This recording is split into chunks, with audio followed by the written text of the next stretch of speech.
حضرت سلمان فارسی رضی اللہ تعالی عنہ کہاں پیدا ہوئے؟ ایران میں، فارسی ہے۔ باپ ایک بہت بڑے آتش کدے کا چیف پریسٹ تھا، سب سے بڑا پجاری، اور وہ ظاہر بات ہے کہ جب باپ اس منصب پر ہے تو باپ کے بعد بیٹا بیٹھے گا، کیریئر اس کے لیے روشن۔ لیکن ان کو یہ خیال آیا کہ یہ عجیب بات ہے، آگ ہم خود جلاتے ہیں، ایندھن نہ ڈالے تو جلتی نہیں، ہم ایندھن ڈالے تو جاری رہے گی، اور پھر اسی کے آگے ہاتھ جوڑ کر کھڑے ہو جائیں، اسی سے ہم دعائیں کریں، اسی سے ہم مانگنے لگے۔ یہ تو بڑی بے وقوفی کی حرکت ہے، میں اس کو کرنے کے لیے تیار نہیں۔ آپ کو معلوم ہے he left his house, he left his country، گھر چھوڑا، ملک چھوڑا، کہاں گئے؟ شام۔ شام میں عیسائی راہبوں کے پاس، جیسے گوتم بدھ نے ایک ایک رشی اور ایک ایک منی کی خدمتیں کی ہیں، جوتیاں سیدھی کی ہیں علم حاصل کرنے کے لیے، یہ سلمان فارس کا رہنے والا ایک ایک عیسائی پادری کے پاس، ایک ایک عیسائی راہب کے پاس جا رہا ہے، مجھے بتاؤ حقیقت کیا ہے۔ ایک سے کچھ حاصل کیا، دوسرے کے پاس گئے۔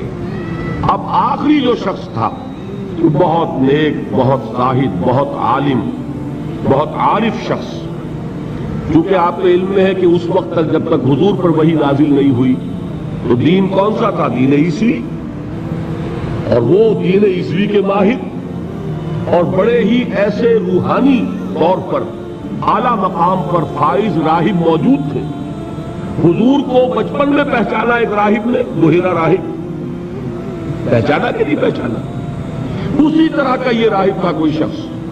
جب اس کی موت کا وقت آیا، حضرت سلمان فارسی پوچھتے ہیں کہ اب آپ مجھے کس کے حوالے کر رہے ہیں؟ میری تو وہ علم کی پیاس ابھی بجھی نہیں ہے۔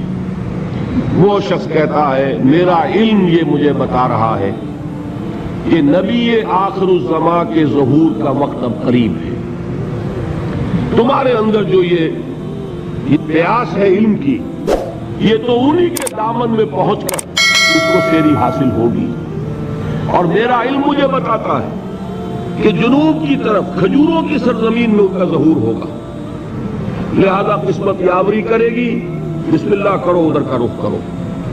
ادھر اس راہب کی آنکھیں بند ہوئیں، ادھر انہوں نے سفر شروع کیا عرب کا، ایک قافلے کے ساتھ شریک ہو گئے۔ قافلے پر ڈاکوؤں کا حملہ ہوا، گرفتار کر لیے گئے۔ گرفتار کرنے کے کیا معنی؟ غلام بنا لیے گئے، غلام بنا کر بیچ دیے گئے۔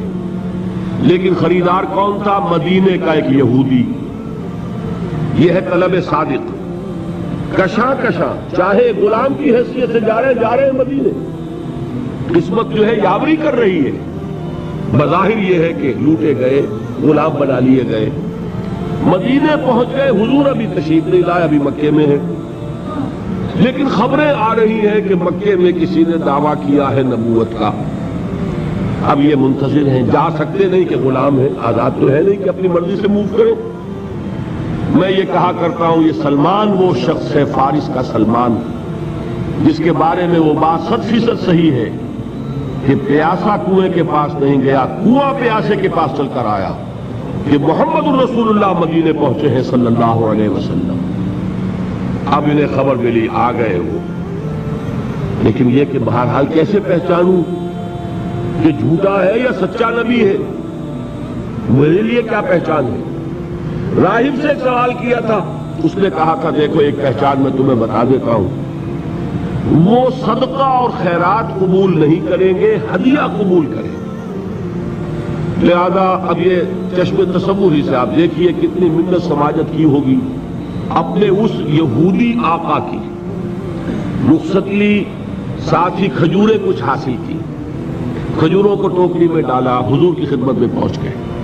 حضور نے سوال کیا کہ سلمان یہ کیا ہے؟ عرض کیا یہ صدقہ ہے، میں آپ کے لیے لایا ہوں۔ آپ نے فرمایا نہیں، صدقہ یہ غربا کا حق ہے، تقسیم کر دو، میں صدقہ نہیں لیتا۔ کچھ دنوں کا بیچ لے کر پھر وہی کام کیا، پھر کچھ کھجوریں لے کے حاضر ہوئے۔ کیا ہے؟